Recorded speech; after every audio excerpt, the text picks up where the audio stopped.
What is good, everybody? Welcome back to another episode of the Walk It Off podcast, another episode of just Christian and I just talking some baseball. A little bit later, I'm sure some of you guys who are watching on YouTube saw by the thumbnail and title. We're going to get into this a little bit later, but we're going to talk about the stars who struggled here in the 2020 shortened MLB season, here in the 60-game MLB season for the 2020 MLB season. But before we get into that, let's start it off by talking about the recent MLB playoff updates, and in particular the games last night. I'll start it off by talking about the Tampa Bay Rays versus the Houston Astros. The Houston Astros came on top with the W. They're now down 2-3 in the series, with Tampa Bay up 3-2. But one thing I noticed, Christian and I were talking about this a little bit earlier, but not a single pitcher threw over 2 innings for the Astros. And for the Rays, not a single pitcher threw over 3 innings. And here's the thing that Christian and I were talking about, is this is possibly because, from game 1 to 7, there are no days off for these guys. So, the managers and GMs are possibly trying to take a different approach at this because they don't have as much time to rest. Christian, can you kind of attest to that? And what are your thoughts, especially from the point of view from being a pitcher in the past? Yeah, it seems like, just exactly like you said, the schedule doesn't allow you to, have a guy go on short rest every time. So,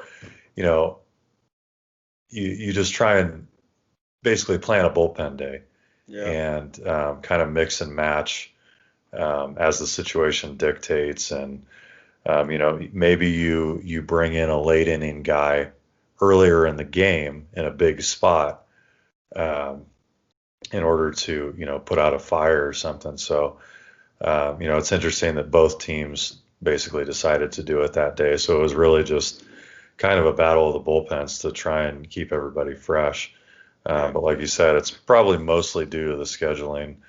Obviously having no days off is a tough thing, especially in the playoffs when everything's, a lot more meaningful.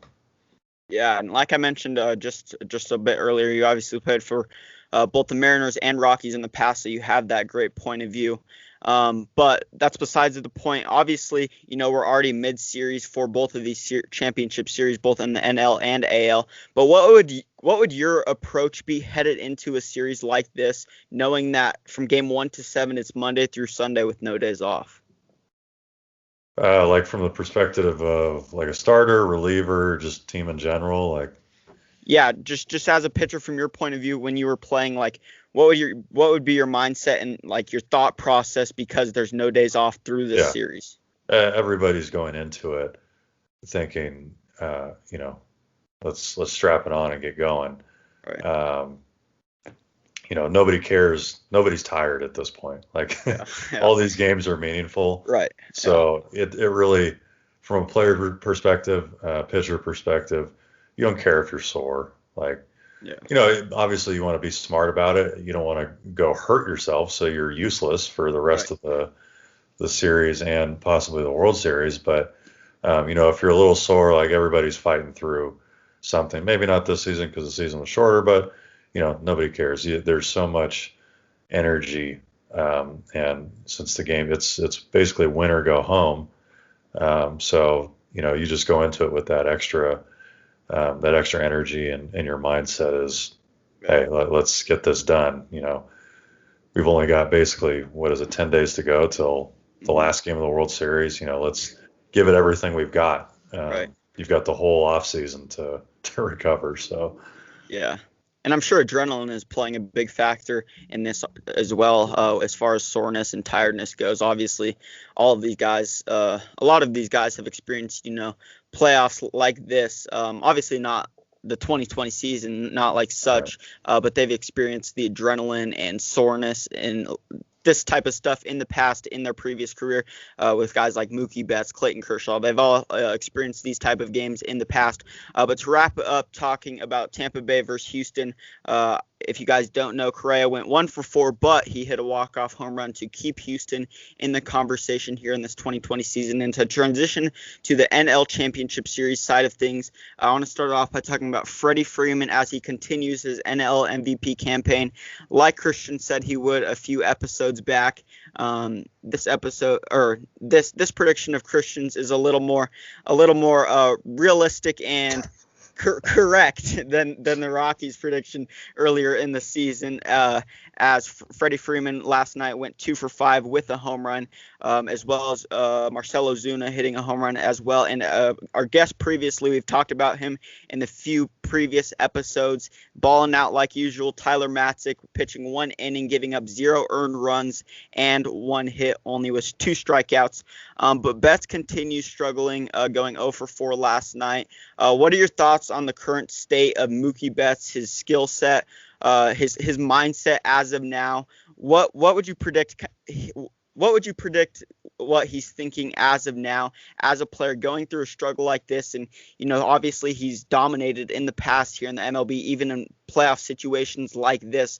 What would you predict his mindset is as of now, and how is he kind of staying mentally strong through this situation? Yeah, we've talked about it so much, especially with the season being shorter. Everybody, no matter if you're Mike Trout to anybody or everybody below him, and Mookie Betts is right up there with Mike Trout. Right. They all go through cold spells. Yeah. So as a team, you just hope that all your guys are firing at the right time. And, we'll talk a little bit about later guys who just never really got it going this season. Yeah. But unfortunately, unfortunately for the Dodgers, Mookie's, in a tough spot right now. And, look, they're professionals and they've been doing it a long time. It doesn't make it any easier to keep your mindset in a good spot and stay positive, and to allow yourself to have success going forward, because the stuff you've done prior to that doesn't matter. It has no effect on you going forward.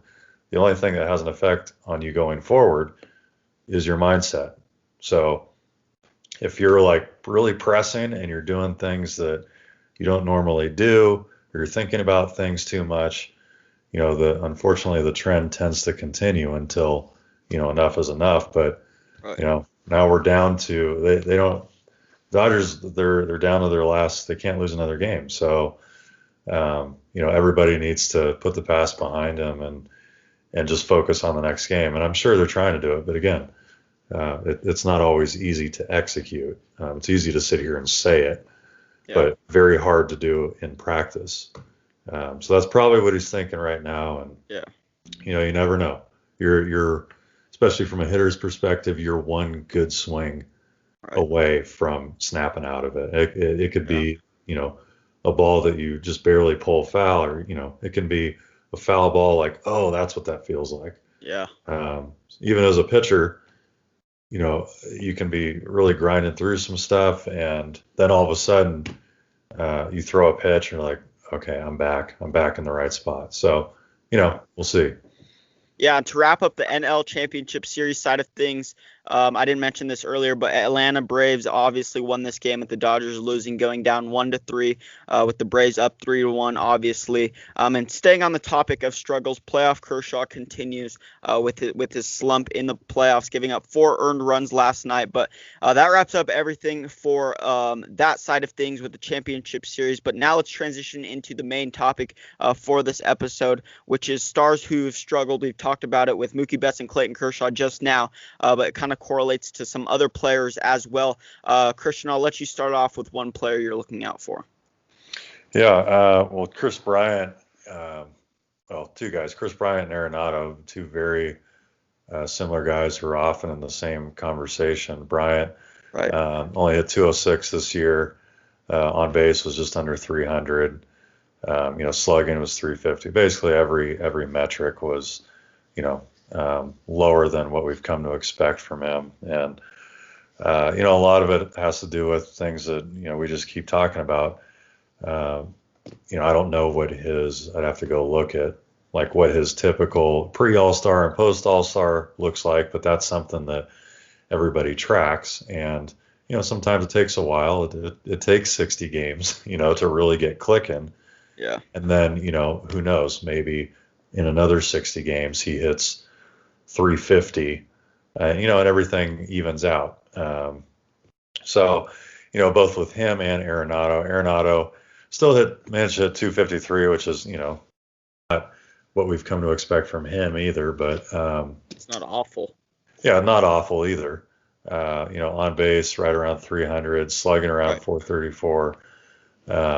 So I think a lot of these guys you can kind of group into the same thing where they just never really got clicking. They're maybe both these guys lower hard hit rates. One thing with Arenado was he was pulling the ball less. And, with Arenado, having played with him for quite a while, he pulls everything. You don't see him drive a ball the other way that often. That's not a bad thing. It's just how his swing works. Yeah. And so if he was pulling the ball less, I don't know if it was something he was doing on purpose or just, it just wasn't happening. But, he's a guy who is pretty close to the plate. He's on top of the plate. So even a pitch that's outside, he has the ability to pull it and pull it out of the ballpark. So if he wasn't doing that as much, maybe a reason why the results weren't quite there. But, we can speculate all day about that. Just things that kind of stuck out, though. Right. And two guys for me are Javi Baez and an MVP prediction for a lot of people here in this 2020 season, Christian Yelich. Javi Baez having all career lows in all major offensive stats, including batting average, having a 203 batting average, an on-base percentage of 238, slugging percentage with a 360, and on-base plus slugging percentage being a 599. All of those, like I just mentioned, being career lows for Javi Baez. And then for Christian Yelich, batting average was at a career low here in this 2020 season with a 205. Same with on-base percentage with a 356.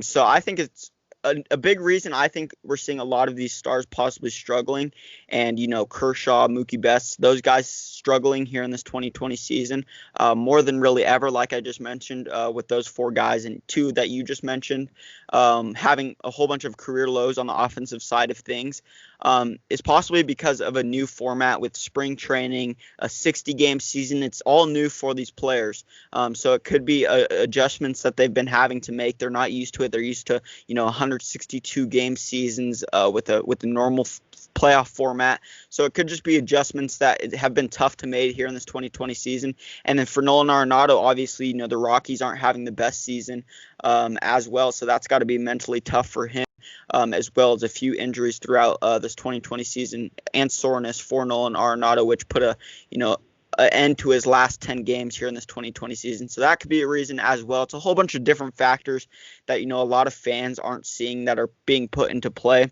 when these players struggle. But that wraps up everything I have for this episode for the Walk It Off podcast. Christian, you have anything else to add? I'm still pulling for the Braves. Yeah, me too. Yeah, Freddie Freeman. You got to make up for my Rockies prediction. Right.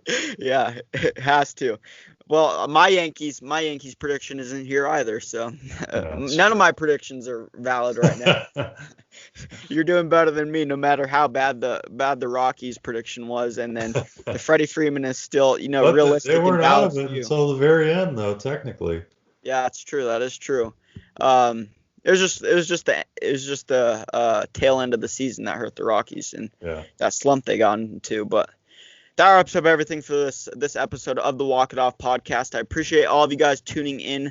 Make sure you guys subscribe, like, follow us on Instagram if you haven't already. The link will be in the description below, and I appreciate all of you guys.